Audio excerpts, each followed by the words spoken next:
ኃላፊነት ተጥሎባቸዋል። ተቋማት የሴቶች ህፃናት አካል ጉዳተኞችና አረጋውያንን ጉዳይ ተቋማዊ አድርገውና አካታው እንዲፈጽሙ ሀገር አቀፍ መመዘኛ መዘጋጀቱን የአማራ ክልል ሴቶች ህፃናትና ማህበራዊ ጉዳይ ቢሮ ገለጸ። ቢሮው መመዘኛው እንዴት ይሰራበታል በሚለው ላይ ለዞንና ለወረዳ አመራሮች ስልጠና ሰጥቷል። የዝባለም ጌታነህ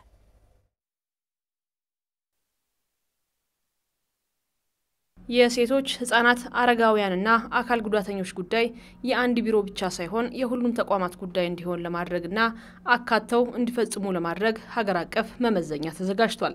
በመመዘኛውም ተቋማት እነዚህ የህብረተሰብ ክፍሎች አካተው እየሰሩ ነው ወይ በሚል መገምገማቸውን የአማራ ክልል ሴቶች ህፃናትና ማህበራዊ ጉዳይ ቢሮ ገልጿል። ቢሮ ከዞንና ወረዳ ለመጡ የተቋማት አመራሮችም በምዘናው ላይ ስልጠና ሰጥቷል። አሰራሩን ወደ ታች ለማውረድም ከ2 ዓመታት በላይ መውሰዱን የቢሮ ምክትል ኃላፊ ወይዘሮ ንጹህ ሽፈራው ገልጸዋል። የአካቶ ትግበራ የአሰራር ስርዓትን ታች መሬት ላይ ለማውረድ ኦልሞስት ከ2 ዓመት በላይ ጊዜ ጨርሶበታል። በመጀመሪያ ደረጃ ጋይድላይኑን የማዘጋጀት ስራ በቢሮ በኩል ተሰርቷል። ጋይድላይኑ ከተዘጋጀ በኋላ በሚመለከታቸው አጠቃላይ ባለድርሻ አካላት ጋራ ውይይት የማድረግ የማስተቸት ግብዓት የመሰብሰብ በጣም እስከታች ድረስ ብዙ ረጅም ጊዜ ወሰደ ብዙ ሐሳብ የተሰባሰበበትን የአሰራር ስርዓት ለመዘርጋት ጥረት ተደርጓል።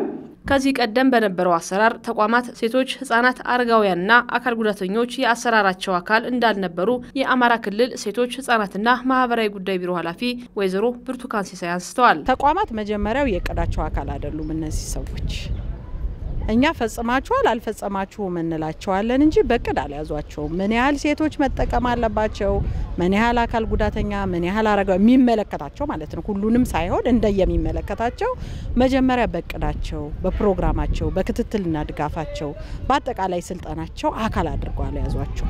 አንድ ሁለተኛው ትልቁ ችግር ለዚህ የሚሆን በጀት ደግሞ የለው። በበጀት የተደገፈ አይደለም። ያመራር ሂደታቸውንም ሂደን ካየን እኛ ብዙ ጊዜ ሴቶች ወደ አመራርነት አልመጡም ምንለው የፖለቲካ አመራርነቱን ብቻ ነው። ነገር ግን ዘንድሮ ተቋማትን ስንመዝን ያገኘነው በመካከለኛና በዝቅተኛ ደረጃ የሚባለው በዳይሬክተርና በቡድን መሪ ደረጃ ሴቶቹ በዛ ልክ መሪ ሆነው አላገኘናቸው። እዚህ እልፍ ብሎ ደግሞ ከሴቶቹ እልፍ ብሎ ደግሞ ስቴጂ አካል ጉዳተኛ ፈጽሞ ደግሞ የተረሳ ነው።